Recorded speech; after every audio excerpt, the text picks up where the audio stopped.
गुरुदेव के चरणों में नमोस्तु नमोस्तु। सुल्लभ जी के चरणों में इच्छामी इच्छामी। गुरुदेव, आपने कई बार प्रवचनों में बताया है कि भगवान ने तो नियम ले लिया था कि दीक्षा लेने के बाद कि कभी स्नान नहीं करना, पर हमारे लिए उन्होंने आए पांडुशिला में विराजमान होते हैं तो हमें अभिषेक भी करना चाहिए। तो आप कहते थे तो समझ में आता था, ठीक है कि गुरुदेव भी कह रहे हैं, आगम में भी लिखी है और भगवान का उपकार भी है, परंतु एहसास नहीं होता था।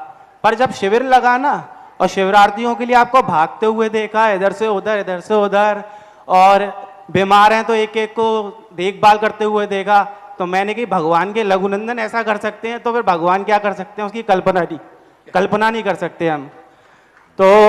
और फिर उन लोगों को भी आके देखना चाहिए था जो कहते हैं ना कि महाराज जी तो सिर्फ पैसे वालों को ही देखते हैं, पैसे वालों को ही देखते हैं। उनको देखना चाहिए था कि चिकित्सालय में कैसे देख रहे हैं, भोजनशाला में कैसे देख रहे हैं, क्या कर रहे हैं और क्या नहीं कर रहे हैं। और मेरा प्रश्न ये था गुरुदेव कि आपने माता पिता के बारे में तो बताया कैसे ऋण चुकाना है, गुरु का ऋण कैसे चुकाना है बता दीजिए। क्योंकि मैंने तो कई बार सोच के देखा है, बहुत सोचा, पर पता ही नहीं चला। क्योंकि जो भी क्रिया आपके लिए करें उसका फल तो हमें ही मिल रहा है, तो ऋण कैसे चुकाएं। क्या बात है। गुरु का ऋण कैसे चुकाएं, गुरु का ऋण, क्योंकि जो भी क्रिया करते हैं फल हमें ही मिल जाता है उसका। मुझे लोग उपाधियां दे दे करके उपाधियां कम पड़ गई।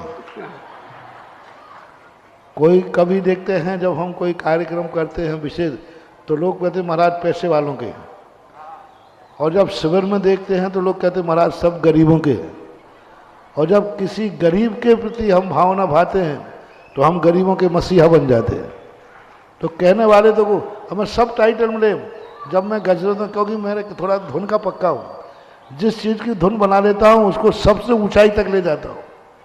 पहले हमें गजरत महाराज कहते थे, फिर हमने गोष्ठियाँ शुरू करे तो पंडित महाराज है, तो फिर मैंने तीर्थ की बात कही तो महाराज तीर्थ महाराज है, तो महाराज को तो तीर्थ ही तीर्थ दिखते हैं। फिर मैंने स्कूल खुलाया, बोले महाराज की धुन तो स्कूलों में है। तो हम कहे बेटा तुम टाइटल दिए जाओ, हम करे जा रहे हैं। बहुत बढ़िया। तो ये तो दुनिया है कहने लायक, वो नहीं समझ जा पाती है कि किस समय किसको महत्व देना है। ये जैन दर्शन का एक बहुत बड़ा सूत्र है, अर्पिता नरपित सिद्धि। यदि एक ही रूप में रहेंगे, हम गरीबों की ध्यान देंगे तो धर्म का नाश हो जाएगा, धर्म के आयतनों का नाश हो जाएगा और गरीबों का नाश हो जाएगा। 100 गरीब मिलकर के एक गरीब की पेट की आग नहीं बुझा सकते हम, और एक अमीर यदि सुधर जाए तो 100 गरीबों की पेट की आग बुझा सकता है। यदि अमीर नहीं हो तो गरीबों को क्या समझाऊंगा।